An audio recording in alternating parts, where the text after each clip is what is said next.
Indian market के big bull कहे जाने वाले राकेश झुनझुनवाला का नाम इन्वेस्टर्स में खासा मशहूर है। बीते साल उनका असामयिक निधन हो गया।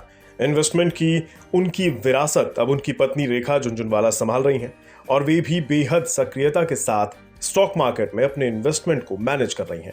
राकेश झुनझुनवाला की तरह से ही देश भर के इन्वेस्टर्स रेखा झुनझुनवाला की शेयरों में खरीद फरोख्त पर पैनी नजर रखते हैं और अपनी स्ट्रेटेजी बनाते हैं। तो चलिए आपको बताते हैं कि रेखा झुनझुनवाला ने सितंबर तिमाही में कहां बड़े दाव लगाए हैं। सितंबर तिमाही में रेखा झुनझुनवाला ने डीबी रियलिटी में अपना स्टेक बढ़ाया है। उन्होंने इस स्मॉल कैप स्टॉक में स्टेक 0.57% बढ़ाकर 1.99% कर लिया है।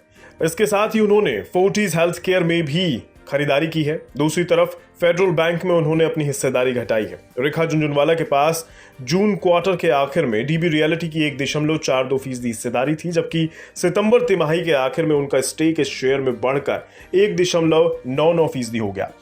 शेयर होल्डिंग्स डेटा पर नजर डालें तो पता चलता है कि उन्होंने जुलाई में कई किश्तों में डीबी रियलिटी के शेयर बेचे और इसमें हिस्सेदारी घटाकर 1.21% कर ली। लेकिन 13 सितंबर को उन्होंने खरीदारी करके इस शेयर में अपना स्टेक 3.37% पर पहुंचा दिया। इसके बाद उन्होंने फिर इसकी बिक्री की और अब हिस्सेदारी करीब 2% पर आ गई है।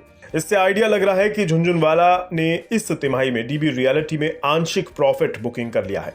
अब डीबी रियलिटी के शेयर के बारे में भी जान लीजिए। जुलाई में यह शेयर 73 रुपए से 79 रुपए की रेंज में रहा, जबकि अगस्त और सितंबर में इसने रफ्तार पकड़ी। 20 सितंबर को यह शेयर 172 रुपए 75 पैसे के हाई पर बंद हुआ। बीते 6 महीने में ही इस स्टॉक ने 64% का रिटर्न दिया।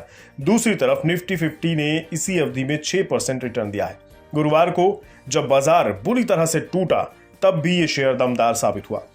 गुरुवार को यह शेयर 5.84% उछलकर 149 रुपए 60 पैसे पर बंद हुआ। बीते 5 साल में यह शेयर मल्टीबैगर साबित हुआ और इसने इस दौरान 750% का तगड़ा रिटर्न दिया। यानी अगर 5 साल पहले आपने इसमें 1 लाख रुपए लगाए होते तो आज आपका पैसा 8.5 लाख रुपए हो जाता। डीबी रियलिटी का नाम 2011 से 2G स्पेक्ट्रम घोटाले में आया था और इसके प्रमोटर्स को जेल भी भेज दिया गया था, लेकिन अब कंपनी के चेयरमैन और एमडी विनोद गोयंका और शाहिद बलवा दोनों को बरी कर दिया गया है। कंपनी का मकसद मार्च 2024 तक कर्ज मुक्त होना है।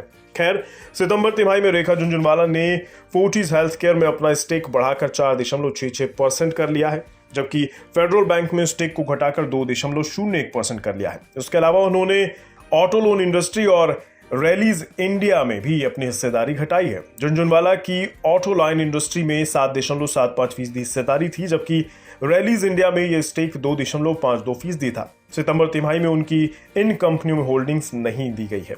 ऐसा तब होता है जबकि किसी इन्वेस्टर्स की किसी कंपनी में होल्डिंग 1% से नीचे चली जाती है। सितंबर तिमाही में रेखा झुनझुनवाला की नेटवर्थ 2.7% बढ़कर 33,907 करोड़ रुपए के करीब पहुंच गई है।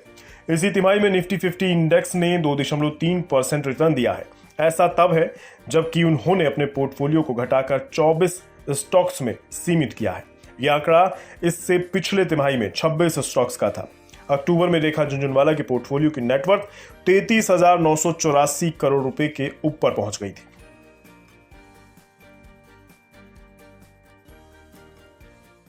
बिस्तक आपके लिए लाया है प्रीमियम मेंबरशिप प्रोग्राम, जहां आपको मिलेंगे कई सारे फायदे, जिनमें मार्केट न्यूज़लेटर, लाइव चैट पर आपके सवालों के सबसे पहले जवाब, मार्केट आउटलुक, वीकेंड पर मार्केट स्कैन, एंकर्स के साथ चैट और भी बहुत कुछ। इस प्रीमियम सब्सक्रिप्शन में 3 तरह के प्लान्स हैं, सिल्वर, गोल्ड और प्लैटिनम, जिनकी शुरुआत मात्र 159 रुपए महीने से होती है।